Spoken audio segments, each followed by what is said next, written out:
Moinabad drugs కేసుపై YCP senior నేత కాకాని గోవర్ధన్ రెడ్డి స్పందించారు. ఎంపీ పుట్ట మహేష్ చేత రాజీనామా చేయించాలని డిమాండ్ చేశారు. ఈ కేసును తప్పుదించేందుకు ప్రయత్నిస్తున్నారని మండిపడ్డారు. డ్రగ్స్ కేసులో దొరికిన పుట్ట మహేష్ను వెంటనే సస్పెండ్ చేయాలని ఆయన కోరారు. చిత్తశుద్ధి ఉంటే అతన్ని పార్టీ నుంచి సస్పెండ్ చేయాలి, పార్లమెంట్ సభ్యుడి నుంచి ఈరోజు రాజీనామా చేయించాల్సినటువంటి అవసరం ఉంది. మరొక దారుణమైనటువంటి విషయం, ఈ మహేష్ అనేటువంటి వ్యక్తి పార్లమెంట్ సభ్యుడిగా ఉండి దాని మీద పోలీసులు రైడ్కి వెళితే సాక్షాత్తు పోలీసుల మీదనే కాల్పులు జరిపారు. అంటే అగంతకుల మాదిరిగా, హంతకుల మాదిరిగా ఒక ప్రజాప్రతినిధి పార్లమెంట్ సభ్యుడు వెళ్ళినటువంటి పోలీసు అధికారుల మీద నేరుగా కాల్పులు జరిపేయడం అంటే వీళ్ళు ఏ విధంగా ఎంత బరి తెగించిపోయారు, ఏ విధంగా ఈరోజు ప్రవర్తిస్తున్నారనేటువంటి దానికి ఇది ఒక ఉదాహరణ.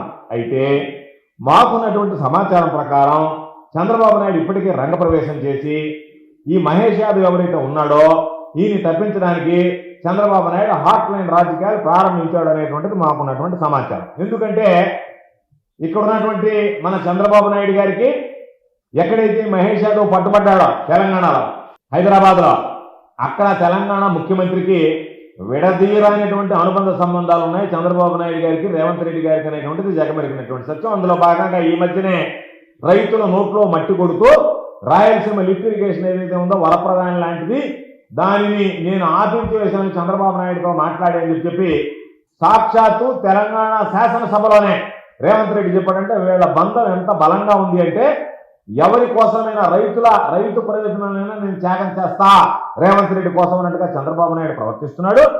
కాబట్టి ఈ రోజు చంద్రబాబు నాయుడు హాట్ లైన్ రాజకీయాలకు పెట్టింది పేరు కాబట్టి ఈరోజు చంద్రబాబు నాయుడు గారు ఇప్పటికే ఈ హాట్ లైన్ రాజకీయాలకి ప్రారంభించాడు. ఎందుకంటే కాంగ్రెస్ పార్టీతో చంద్రబాబుకి హాట్ లైన్ రాజకీయాలు నడపడం అనేటువంటిది ఆనవాయితీ అలవాటు కాబట్టి అటు కాంగ్రెస్ పార్టీతో నడపగలడు,